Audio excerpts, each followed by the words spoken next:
Good morning, everybody. Kara here with another difficult to talk about topic that we're going to talk about today. Um, Anxiety disorders.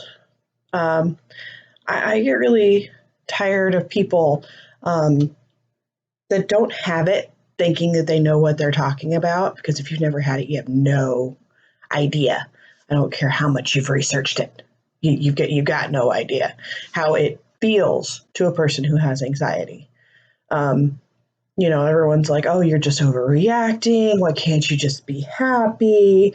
Well, we'd like to. I mean, it'd be nice if we could just get rid of it. But scientifically, that's not how it works.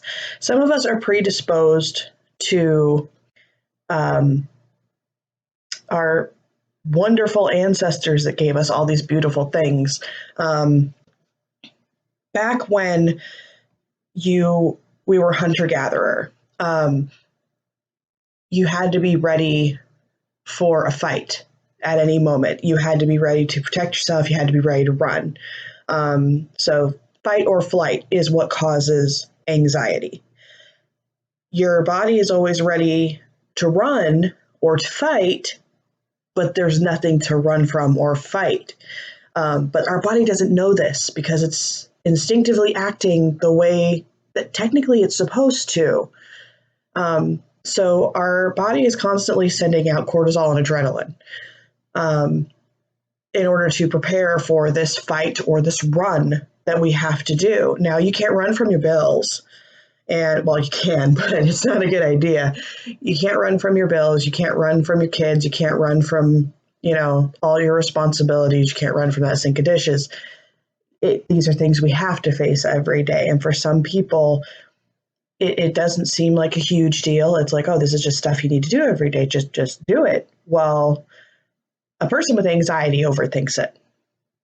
So say I got to do the dishes. Okay. Now, I have a 3-year-old. So when I'm trying to do the dishes, I'm constantly turning around. What are you doing? What are you doing? What are you doing? What are you doing? To make sure they're not doing anything. And before I even do the dishes, I'm thinking, what is he going to get into? What am I going to have to clean up because I went and did these dishes? Is my shirt going to get dirty? Am I going to have to wipe down the counters? Is there other dishes in the house I didn't even know that were there, and I'm going to find them, and then I'm going to have to go back and I'm going to have to wash more dishes, and then everything's going to get wet again, and then I'm going to have to wipe down everything again. See, this is the mindset of a person with anxiety. It doesn't end with, I'm going to go do the dishes. Nope. Everything that coincides with that comes with it. We are constantly in fear. That's another thing that anxiety is. Anxiety is a constant fear. And back in the day, this wasn't a big deal. Your brain was supposed to work like this. But now, in this society, I believe this society actually causes more anxiety than it helps. So you've got a world that causes all this stress, all these stressors, and all these stressors linked to all this anxiety.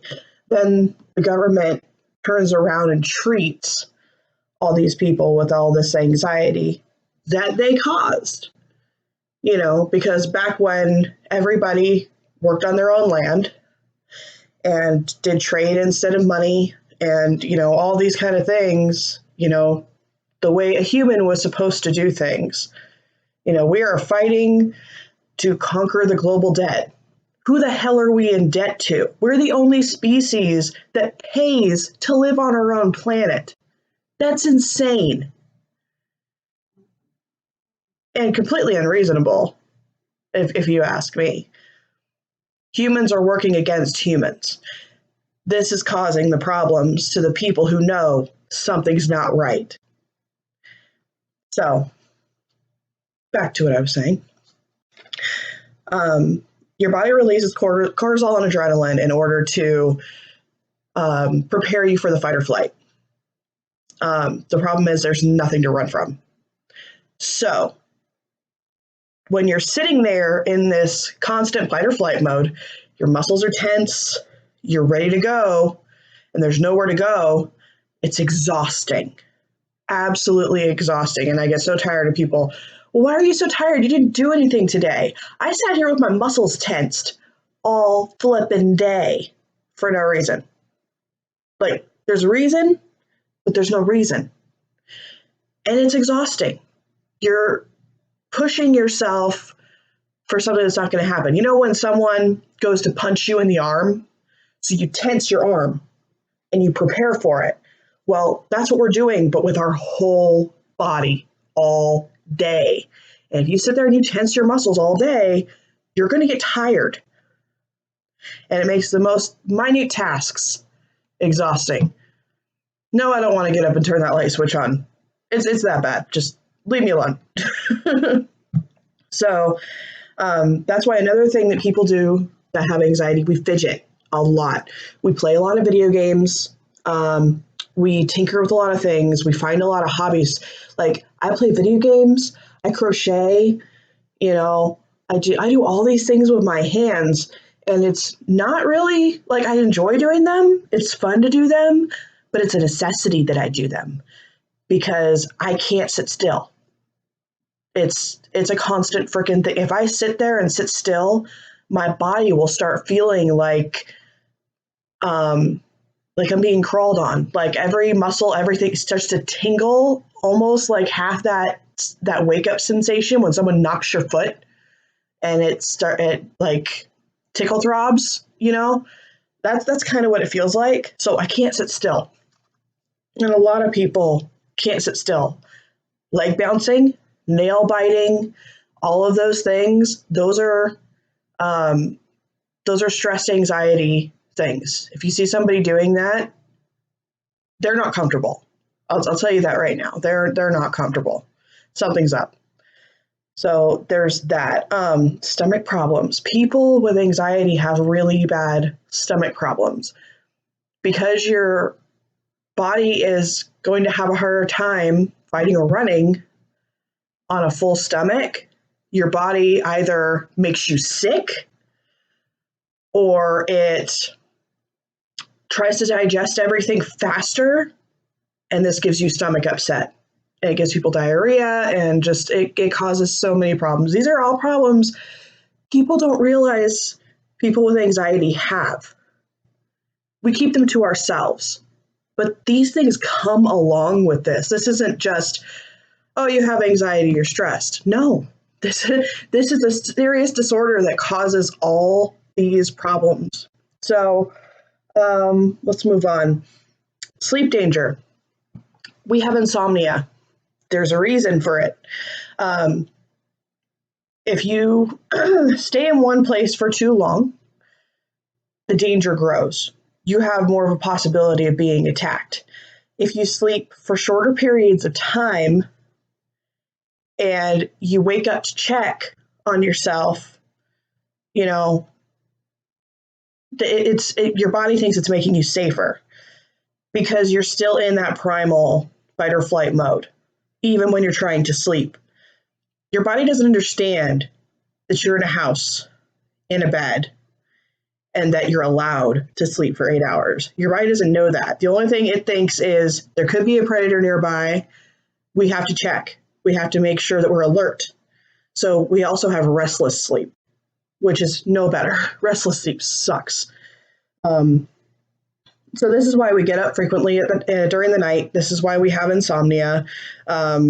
It's all part of that primal mode. So hyperventilating.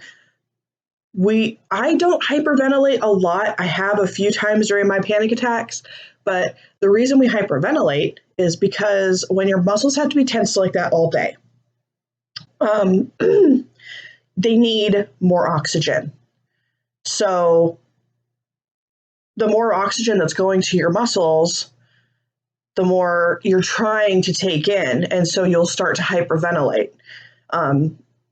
It just makes sense. Another thing that goes along with that is palpitations. I have bad palpitations. I have a heart condition. It's not major, but when you have anxiety, it makes things worse.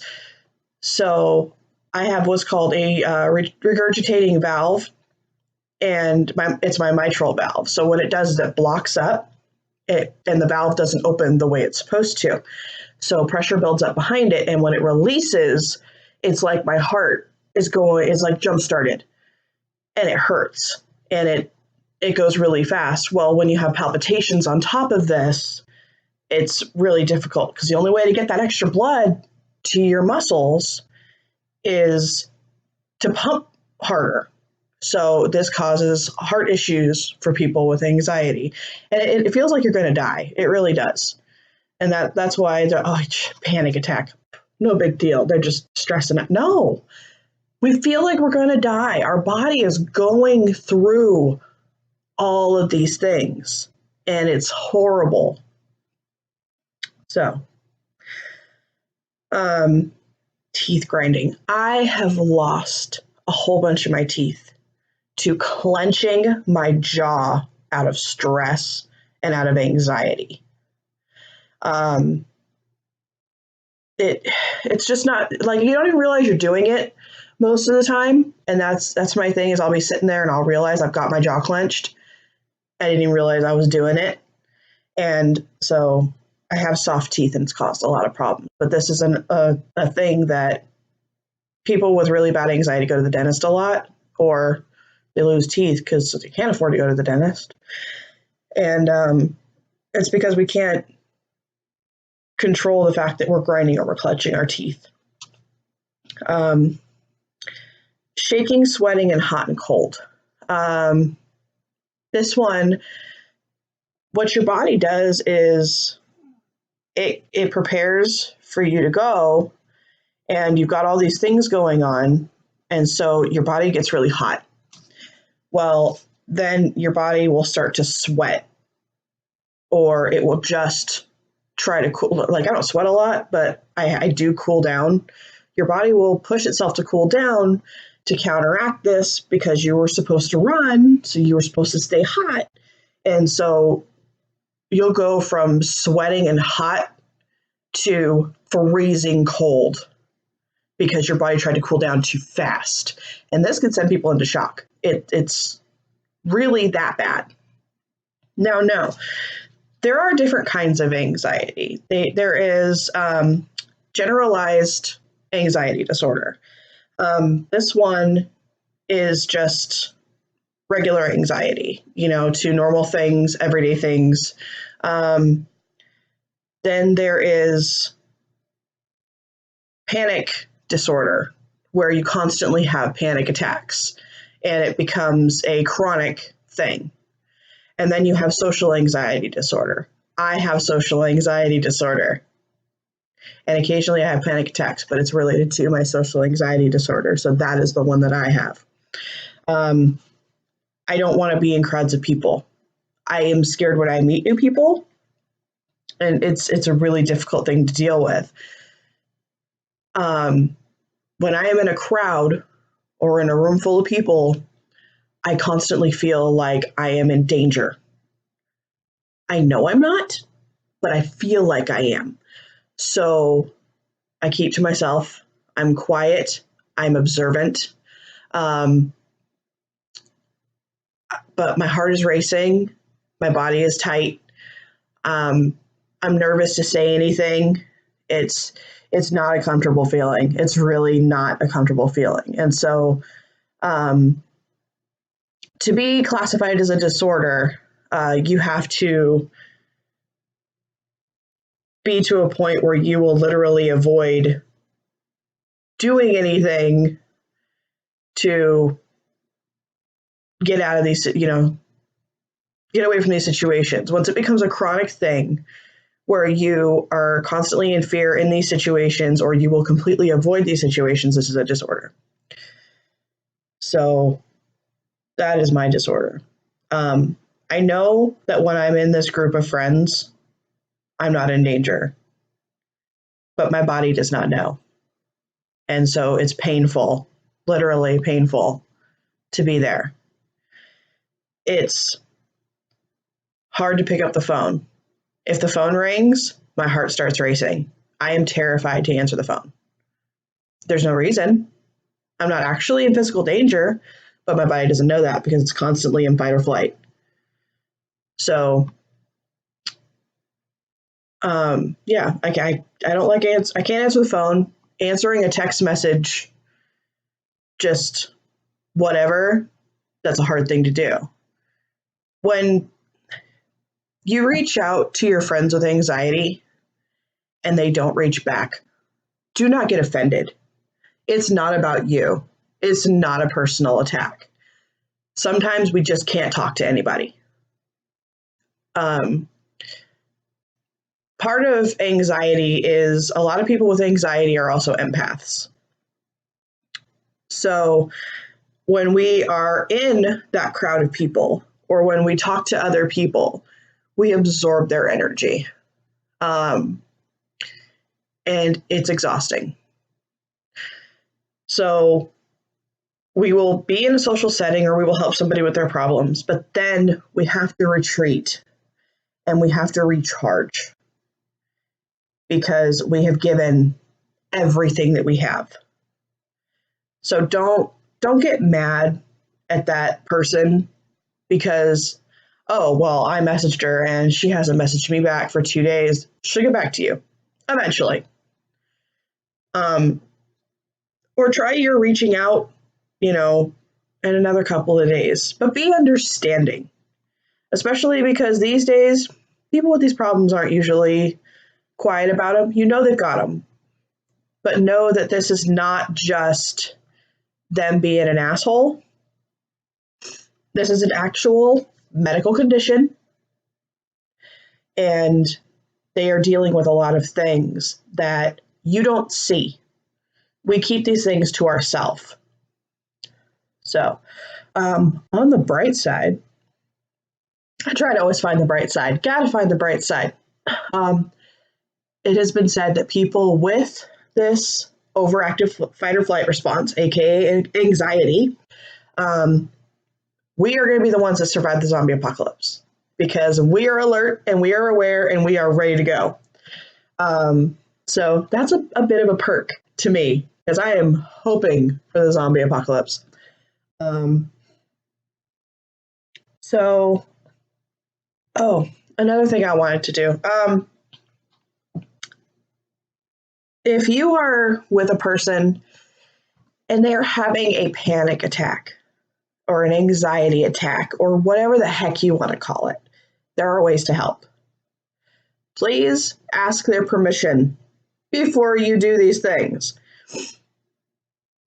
A person who's having a panic attack needs pressure. If you put basically a person in a bear hug and apply pressure to them, it does help relieve a lot of it. It feels really good. And I may not want my boyfriend to hug me to help me, but he knows it'll help, so he does it. So pressure, reassurance. Sit there and tell them everything's going to be okay, no matter what they say. Tell them it's going to be okay. Tell them to breathe. That's a huge thing because hyperventilating is a big thing of anxiety and panic attacks. Tell them they need to breathe slow, in and out, in and out. Get them to breathe normal so they don't hyperventilate. That's a big thing. Doing these things for a person in the middle of a panic attack is the difference between like literally they can pass out. They can go to the hospital, they can injure themselves.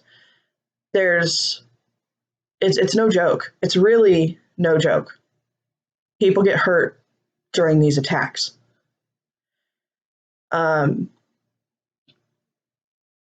So with that, I'll tell a quick story. When I lived in Florida, my neighbor next door, her house caught fire. She had multiple kinds of cancers. She was left alone. She shouldn't have been. She tried to cook in her kitchen and she fell asleep because of her medication. And so her house caught on fire. Because of the cancer and the medication, she was already not all there. So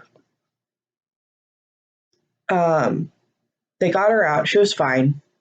The house was not fine, but she was fine. And they had her sitting in a chair on the side of the road. And one of my neighbors ended up coming and getting me to come help her. She was having a panic attack. And they didn't know how to deal with it. You know, everybody just kept telling her, hey, calm down, calm down, calm down. This is not how you deal with a person who has a panic attack or an anxiety attack. You don't yell at them or try to force them or tell them to get over it. These are not helpful things. So, because I didn't know her that well, the part about pressure, I asked her, can I touch you? She said yes. So I took my hands and she was a small girl, small woman, put my hands on the sides of her arms and just kind of pressed her a bit. And then I had her breathe with me. And it took probably about 20 minutes to get her to breathe normally. And she kept going, oh my God, but my house and my stuff and where's my cat? Da, da, da, da. No, focus on you. You are okay. Everybody's okay. Everything is fine. And I just kept saying this over and over and over. And remember, this is also a person who not only was having a panic attack, but was not in a good mental state. I got her to calm down. And then everybody kept coming and, oh, I'll take over. I'll be with her, blah, blah, whatever. No, she's zoned here and this is helping. So I'm going to stay. And she kept telling me how sweet I was, how nice I was, and everything like that. And I just said, thanks, thanks, thanks. But I stayed with this woman with my knees in the dirt, with my hands on the sides of her arms for 3 hours. I sat there with this poor woman for 3 hours. No, I didn't have to. But you know what? This is part of being human and being an empath and helping one another.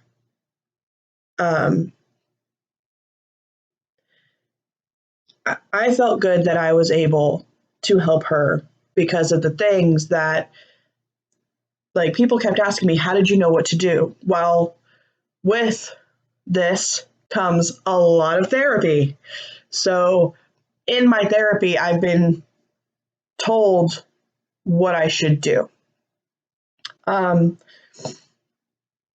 Another way to fight your fight or flight response when you're sitting there in that zone, not just fidgeting and playing video games, it's not the only thing that helps. Exercise is wonderful because you're going to burn through that cortisol and that adrenaline. So you really should do that. Another thing is the stressors. Talk to somebody or write in a diary. It really does help a lot mentally. No, it doesn't help a lot with the physical aspects, but mentally, it kind of, think of it as a jar and it's full to bursting and the top's about to pop off. If you write all the stuff that's driving you nuts, you know, it's going to kind of go back down to where it's not ready to pop, because when that pop happens, one of two things happens. You are going to completely shut down and pull into yourself. And that's where depression comes. When you get to that breaking point, you get depressed because you feel like you can't fight the fight anymore. And it is a fight.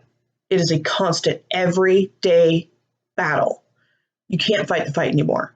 I give up. I can't do this anymore. I hate this feeling. Just end it. This is where depression comes in.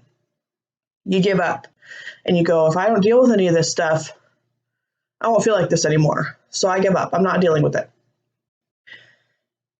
And there's the other thing that can happen. When you explode, you're going to explode and you're going to take it out on everybody in your vicinity. It's like an atomic bomb went off. And you're going to lash out at people that didn't do anything to you. You're not going to know why you're screaming at them. You're not going to know why you shut everybody out. You're not going to know why. Like, I've gotten to the point during an explosion where someone moved something on the counter literally an inch. And I threw my hands up and went, fuck this. I've had enough. I hate everybody. I'm sick of everything. Everything's always dirty and messy and moved around. I didn't even know what I was screaming about, but I was doing it because it just takes that one little thing when you're at that breaking point to make you explode. So find ways to relieve it. Also, and I gotta say this, people with anxiety and depression, do not feel like you need to keep it to yourself. There is no shame in having this disorder. This is not something that you did on purpose. It's not something you should be blamed for. Please seek help. I'm not talking about getting on a million different medications. At least see a therapist so that you can get this stuff off your chest and try to find ways to work through it. You'll be glad you did. If you find a psychotherapist that's doing nothing but trying to shove pills down your throat and you end up like I did at one point where you were taking 17 pills a day, you need a new doctor. You shouldn't be on that many medications unless you have a whole bunch of other stuff going on. But as far as if just for anxiety and depression, they've got you on 20 different pills, you're on too many. Because if you ever have to get off of those, I got off of my 17 a day and I ended up having schizophrenia. I felt like I was going to die. I got suicidal. It's not pretty what it does to your brain.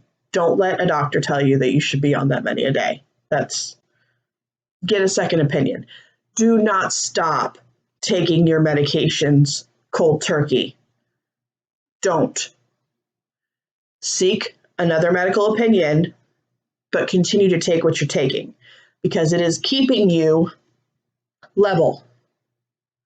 So if you quit cold turkey, you're going to go off the freaking deep end. Don't do that. I am not a medical professional, obviously. This is just stuff I've learned through having this disorder. Talk to your doctor. Talk to a therapist. Talk to your friends. Most people I know, your friends are going to understand. You don't know what someone is struggling with every day. Please be kind to them. Some of us are fighting battles and demons that you can't see. So, with that, I wish everybody a good day. All right, thanks for listening. Bye-bye.